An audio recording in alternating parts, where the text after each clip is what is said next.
So I book a bar gig in Brisbane. My dad's brother has lived in Brisbane with his family for over half a century. Go to Sydney, and I don't know if you've been to Australia or not, but Aussies are some of the best crowds in the world. They are amazing, because to make them laugh, all you have to do is make fun of the British. They invaded 90% of the countries on the planet. You know that? At the time, it was 90% of the countries on the planet. And I always wondered, how did they do it? I remember asking a British friend of mine, we just celebrated July 4th, when's your Independence Day? He just stared at me until it hit me. Oh, that's right, you don't have one.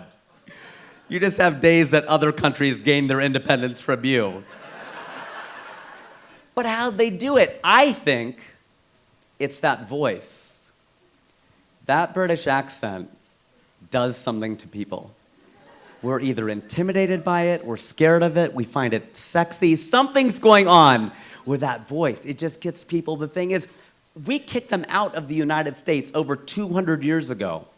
And we invited them back in when we needed judges for American Idol. And America's Got Talent. And Top Chef. Because it sounds better coming from them. We still want them to judge us. Why is that? Why are we seeking we broke up with them. They should be seeking our approval. But I guarantee you they are not. You are never gonna see the Great British Bake Off hosted by Larry the Cable Guy.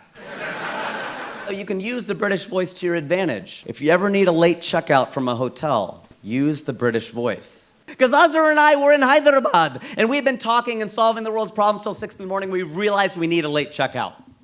We can't really do a great British accent. We call up Mo Ammer, a really good friend of ours. And he's in Cairo. We put him on FaceTime. We call down to the front desk.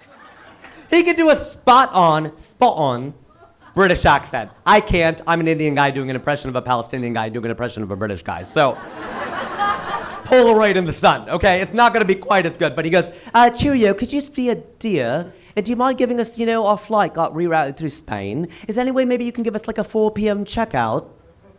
He asked for a 4 p.m. checkout. And we got it! Do you have any idea how late that is?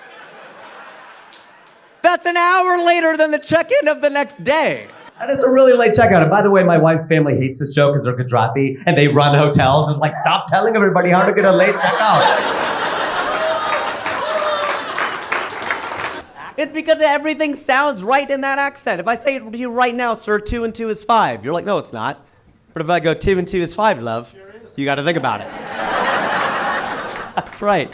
Because the British are smart, I'm sure that's probably applicable to them like anyone else. They get a lot of credit because of that accent. They're not that smart. Right? You do know that the British used to send their criminals to Australia. I'm not making that up. You know that, right? Australia was a penal colony for the British.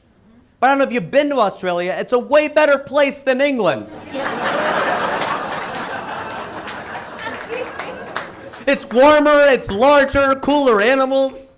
I think if the British were really that smart, they would have gone to Australia and left the criminals in England.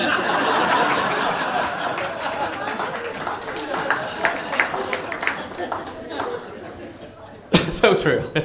Needless to say, the Aussies ate that up. And while we were planning the trip, we thought, while we're in the area, we'll go to Africa.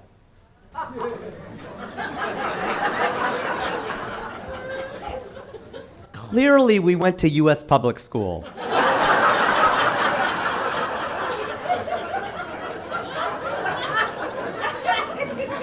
And if you're not laughing, so did you.